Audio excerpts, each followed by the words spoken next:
Hello everyone. I'm a disabled wheelchair user with speech difficulties. However, I've found a new form of mobility through DJI drone flying.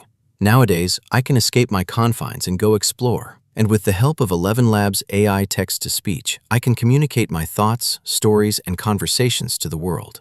Join me on another drone flight, taking off from my garden. I live near the Canal Disaster, actually at the lowest elevation, about 300 meters away on the floodplain. Naturally, I'm extremely interested in the activities and progress surrounding the site. I've learned from the BBC and news feeds that the disaster was caused by a giant breach. On-site engineers from the Canal and River Trust have said that earlier descriptions from emergency services of a sinkhole were not accurate to describe what had happened.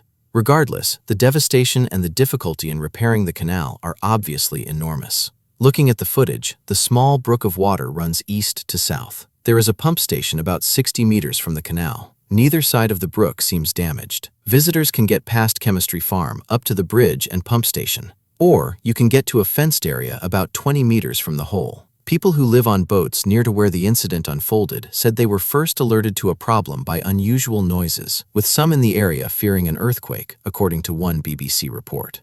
Recovering the remaining boats. This week, attention will turn to recovering the 3 remaining boats, narrowboat Pacemaker, winched away from the breach hole before Christmas, and narrowboats Sefton and Ganymede, which were washed into the breach hole. Pacemaker will be refloated by winching the boat into a section of dry canal before installing a dam and refloating it with canal water. Sefton and Ganymede are also likely to be winched from the breach site before they are assessed and hopefully refloated. Before that is possible, the Trust will need to bring in an excavator and carefully re-profile the steep side of the breach hole so that there is a gradual slope that the boats can be winched along. I've put a link into the description where you can learn more about the canal breach from Canal and River Trust, and also donate to the Canal and River Trust's Winter Appeal 2025.